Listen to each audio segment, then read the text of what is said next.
नमस्कार दोस्तों, कैसे हैं आप सब। हमारी आज की कहानी की शुरुआत होती है एक बड़े हवाई जहाज से जो समुद्र के ऊपर से गुजर रहा था। बाहर तूफान था, हवा तेज चल रही थी, सब कुछ काफी डरावना लग रहा था। प्लेन के अंदर एक लड़की मशीन गन लिए बैठी है। अचानक तूफान और तेज हो जाता है, प्लेन का बैलेंस बिगड़ता है और वो समुद्र में जाकर क्रैश हो जाता है। अगले सीन में हमें दिखाया जाता है कि कई साल बाद एक खूबसूरत आइलैंड पर लोग स्कूबा डाइविंग कर रहे हैं। वहाँ जेरी दिखता है जो कि एक स्कूबा ड्राइवर इंस्ट्रक्टर है। जेरी जब पानी से बाहर आता है तो उसका बॉस उसे डांटने लगता है। जेरी गुस्से में आकर अपने बॉस को पानी में धक्का दे देता है।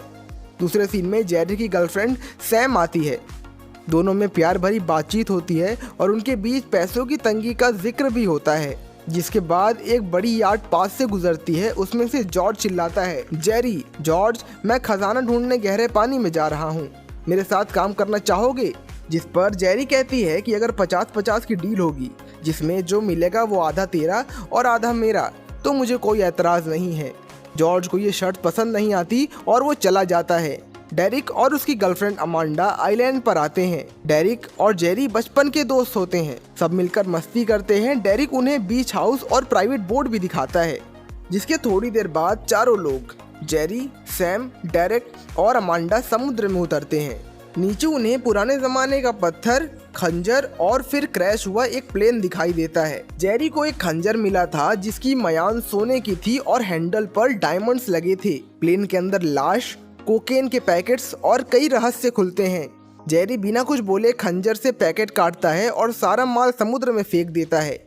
एक पुरानी गन और घंटी पर बना मैप भी मिलता है। सैम एक किताब से डेलमंड थॉमस नामक समुद्री डाकू की कहानी सुनाता है। फिर कहानी जुड़ती है एक फ्रेंच व्यापारी अश्वैक से, जिसने अपना सारा धन एक जहाज में भरा था। डेलमेंट्स ने उस जहाज पर हमला कर दिया था। उसके बीच जेरी कहती है कि अगर ये खजाना हमें मिल गया तो हम सबकी जिंदगी बदल जाएगी और काफी आसान हो जाएगी। जिसके बाद वो टीम मेटल डिटेक्टर लेकर समुद्र में जाती है। मशीन वहीं बीप करती है, वहीं अमांडा बोट पर अकेले मैप के डिटेल नोट कर रही होती है। जब जेरी और डेरिक नीचे जाते हैं तो उनको एक बड़ी सी तोप मिलती है। लगता है कि ये उस जहाज का हिस्सा है जिसे वो लोग तलाश रहे हैं। वहीं तोप इतनी ज्यादा भारी थी कि उसे रस्सी से बांधकर ऊपर खींचने का प्लान बनाया गया, क्योंकि अकेले या 2-3 लोगों की मदद से उसे समुद्र के तट पर लाया नहीं जा सकता था। तभी अमेंडा ने देखा कि एक कोस्ट गार्ड पुलिस की बोट उनकी तरफ बहुत तेजी से बढ़ रही थी। नीचे सैम भी डेंजर महसूस कर रहा था क्योंकि लगातार ऑक्सीजन लेवल खत्म हो रहा था। सबके चेहरे टेंशन से भर गए थे। अगर पुलिस ने उन्हें इलीगल कुछ भी करते हुए देख लिया तो सब कुछ छिन जाएगा, उन्हें जेल भी हो सकती थी। वीडियो में आगे बढ़ने से पहले अगर आप इस चैनल पर नए हैं तो प्लीज़ वीडियो को लाइक करके चैनल को सब्सक्राइब कर दीजिएगा, क्योंकि मैं हर ऑल्टरनेट डेज पे ऐसी वीडियोस लाता रहता हूँ। वहीं अगले सीन में हमें दिखाया जाता है कि बोट पर कोस्ट गार्ड उनकी बोट की तलाशी लेने आया है। अमेंडा चुपचाप बैठी रही ताकि उसे कोई शक ना हो। नीचे पानी में मौजूद लोगों का ऑक्सीजन लगातार कम हो रहा था और तोप इतनी भारी थी कि उसे उठाना मुश्किल था। फिर सैम और जेरी ने मिलकर पूरी ताकत लगाई और मुश्किल से डेरिक का हाथ तोप के नीचे से निकाल पाए। अब ऑक्सीजन खत्म हो चुकी थी। वो तेजी से ऊपर आए और किसी तरह उनकी जान बची।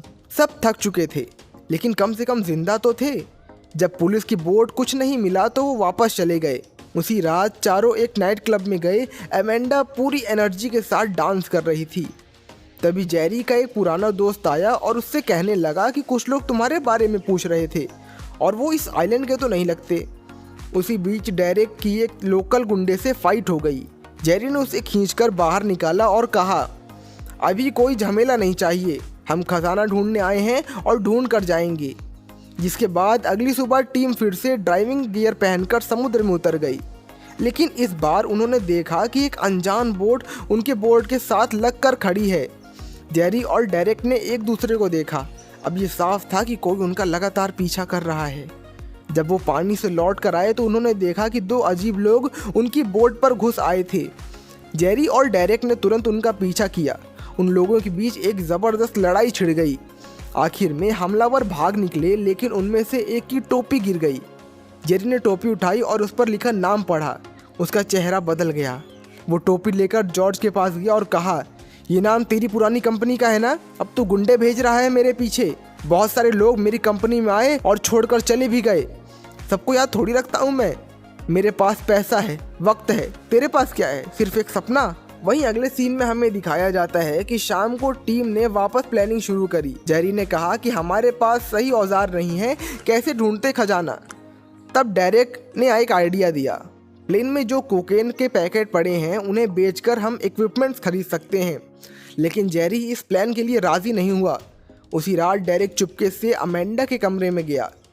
डेरिक ने बुलाया। जब डेरिक बोर्ड पर पहुंचा तो डेरिक, अमेंडा और प्रिम पहले से वहां खड़े थे। प्रिम ने गुस्से से कहा कि मेरा माल चुराकर मुझे ही बेचने चला आया है।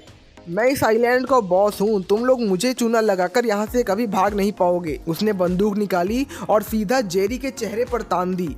अब ये खेल जिंदगी और मौत का बन चुका था। प्रिम ने धमकी दी कि अगर मेरा माल वापस नहीं आया तो मैं उस इंसान को मारूंगा जो तुझे सबसे ज्यादा प्यारा है। सैम को जब पता चला कि जेरी ड्रग डील में फंस चुका है तो उसका गुस्सा फूट पड़ा।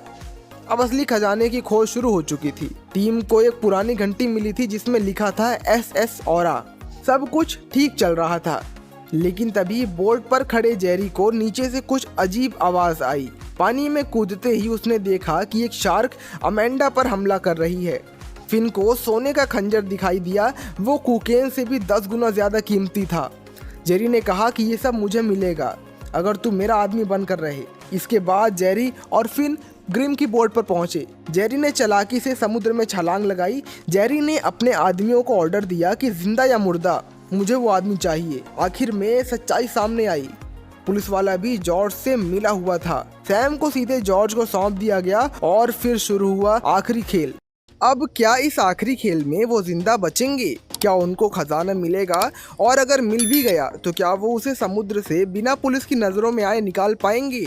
ये सब आपको पता चलेगा पार्ट 2 में। और उसको देखने के लिए चैनल को सब्सक्राइब कर दीजिएगा ताकि जब भी पार्ट 2 आए तो उसकी नोटिफिकेशन आपको सबसे पहले मिल सके। चलिए मिलते हैं पार्ट 2 के लिए, तब तक बाय बाय।